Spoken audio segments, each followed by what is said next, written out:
নমস্কার, আমি গণেশ সটানি আবারও চলে এসেছি আপনাদের সামনে একটি গুরুত্বপূর্ণ কিছু তথ্য শেয়ার করার জন্য। অনেক শুনেছি আমরা যারা মাঝবয়সী বা যারা একটু বেশি বয়সও ১৪৪ ধারা, এই ১৪৪ শব্দটা খুব প্রচলিত। বিগত দিনে সিআরপিসি যতদিন ছিল এই ১৪৪ ধারার গুরুত্ব ছিল অপরিসীম।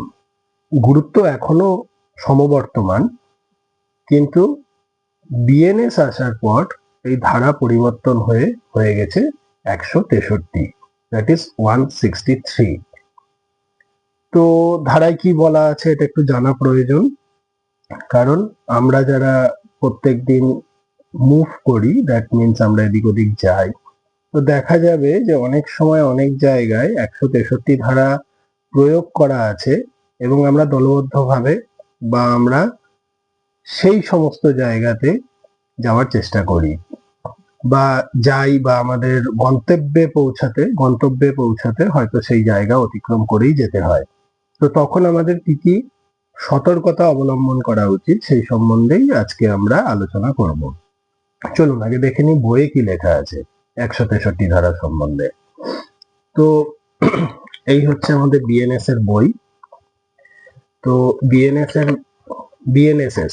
বিএনএসএস এর বই। তো আমরা বিএনএসএস এ দেখছি ১৬৩ ধারায় প্রথমেই লেখা আছে power to issue order in urgent cases of nuisance or apprehended danger. তার মানে যখনই প্রয়োজন মনে হবে যে কোনো গন্ডগোল বা কোনো নুইসেন্স, পাবলিক নুইসেন্স হতে পারে, তখন সেখানে কিছু গভর্নমেন্ট অফিসিয়ালস এর রাইটস থাকে। তো একটু আগে পড়ে নিই। হ্যাঁ, আমরা in cases where in the opinion of a district magistrate, a subdivisional magistrate or any other executive magistrate specially empowered by the state government in this behalf, there is sufficient ground or proceeding under this section. An immediate prevention or speedy remedy is desirable. Such magistrate may, by a written order stating the material facts of the case and served in the manner provided by section 153, direct any person to abstain from a certain act or to take certain order with respect to certain property in his possession or under his management, if such magistrate considers that such direction is likely to prevent or tends to prevent obstructions, annoyance, or injury to any person lawfully employed, or danger to human life, health, or safety, or a disturbance of the public tranquility, or a right, or any affray.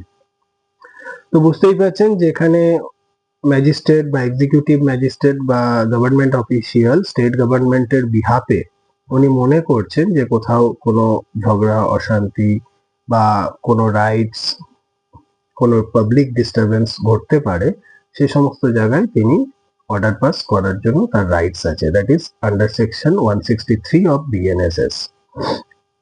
An order under this section may, in cases of emergency or in cases where the circumstances do not admit of the serving in due time of a notice upon the person against whom the order is directed.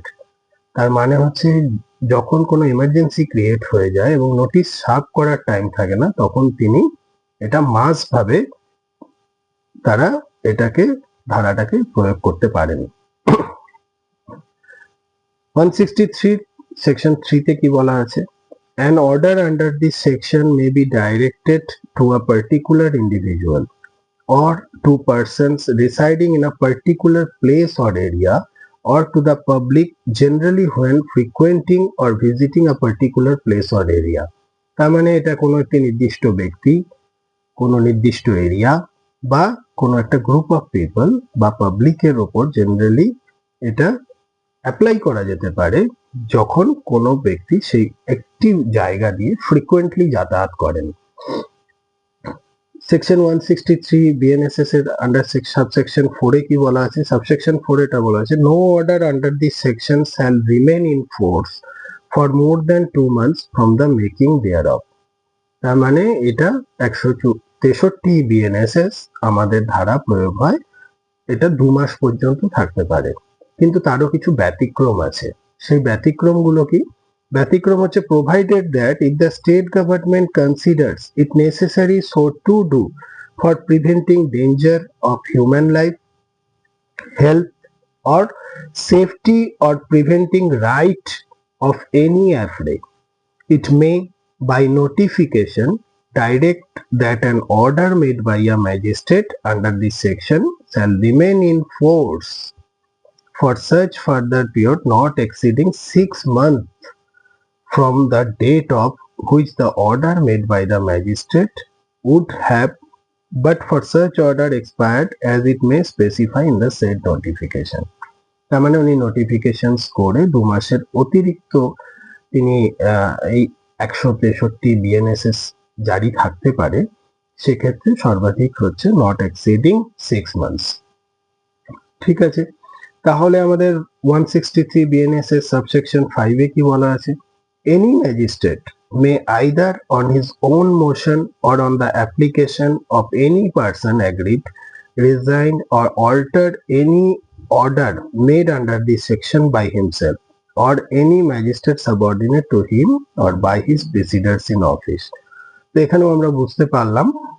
R subsection 6 এ বলা আছে 6 এ the state government may either on its own motion or on the application of any person agreed resigned or altered any order made by it under the provision to subsection 4.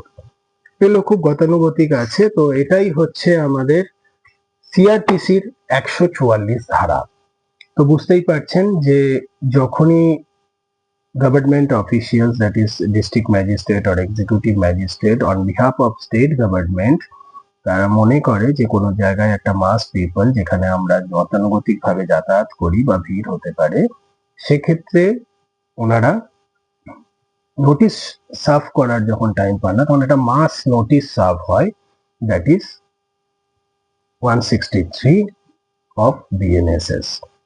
তো সেখানে কিছু সতর্কতা, কিছু অবলম্বন অবশ্যই করা উচিত, যেমন গ্রুপ অফ পিপল ওখানে একসাথে ভিজিট করতে পারেন না, একটা রেডিয়াস দেওয়া থাকে সেই জায়গা থেকে 100 মিটার 500 মিটার এরকম একটা রেঞ্জ বলা থাকে, সেই রেঞ্জের মধ্যে আপনি দলবদ্ধভাবে সেই সময় অঘোষিত জমায়েত করতে পারেন না। তো এইভাবেই অবশ্যই আমাদেরকে মাথায় রাখতে হবে যে সমস্ত জায়গায় এই ধারা প্রযোজ্য করেছেন অফিসিয়ালস, অথরিটির লোকজনেরা, অথরিটির অফিসিয়ালসরা, তো তাদেরকে আমাদেরকে আম জনতাকে অবশ্যই এখানে আমাদেরকে একটু সতর্ক থাকতে হবে এবং এমন কোনো অ্যাক্টিভিটি সেই এরিয়ায় করা চলবে না যেটা আমাদেরকে আইন